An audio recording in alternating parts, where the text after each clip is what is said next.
ఏం పేరు? నా పేరా శ్యామ్ కుమార్. శ్యామ్ కుమార్. ఎక్కడి నుంచి వచ్చినావు? గిద్దలూరు నుంచి వచ్చాను. గిద్దలూరు. ఏం బాధతో వచ్చినావు? కిడ్నీలు ఫెయిల్ అయింది. కిడ్నీలు ఫెయిల్ అయినాయి. ఎంత సీరం క్రియాటిన్? 8.6. 8.6. ఎక్కడ ఎన్ని సంవత్సరాలు అయింది? ఇప్పుడు 9 నెలలు అయింది. 9 నెలల నుంచి ఏం చేస్తున్నావు ట్రీట్మెంట్? ఎట్లా బయటపడింది? ఏ విధంగా తెలిసింది కిడ్నీ ఫెయిల్ అయినట్టు? నాకు వామిటింగ్స్ వస్తున్నాయని చెప్పేసి హాస్పిటల్ పోతే క్రియాటిన్ టెస్ట్ 8 ఉన్నదని చెప్పేసి డయాలసిస్ చేయించుకోవాలి. అచ్చా, వామిటింగ్ వస్తే హాస్పిటల్ పోతే టెస్ట్ చేస్తే బయటపడ్డది. అప్పటిదాకా నీకు తెలియదు? అసలు తెలియదు. ఓకే. అయితే మరి డయాలసిస్ మరి 8 ఉందంటే ఏం చేస్తావు ట్రీట్మెంట్? డయాలసిస్ చేస్తాను. డయాలసిస్ చేస్తున్నావు? చేస్తాం. రోజు వారంకి ఎన్నిసార్లు? 2 సార్లు. అట్లా ఎప్పటిదాకా చేయాలి? లైఫ్లో ఇంకా బతుకున్న నాలుగు చేయాలి. బతికిన చేయాలి.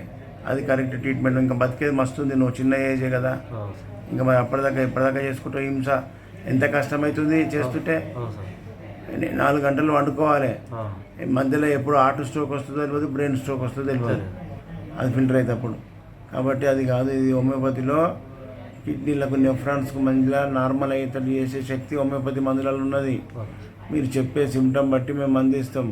ఇక్కడ మందు ఇస్తప్పుడు 5 నిమిషాలు చూసి నీకు ఇస్తున్నా. 24 అవర్స్ నీ పెయి నీకు తెలుస్తుంది. ఏం తినాలి, ఏం తాగాలి. చెప్పినవన్నీ మంచిగా పత్యం చేస్తే 100% సక్సెస్ అవుతావు. మళ్ళీ తగ్గినాక నీ వీడియో తీసుకుంటా. Okay sir.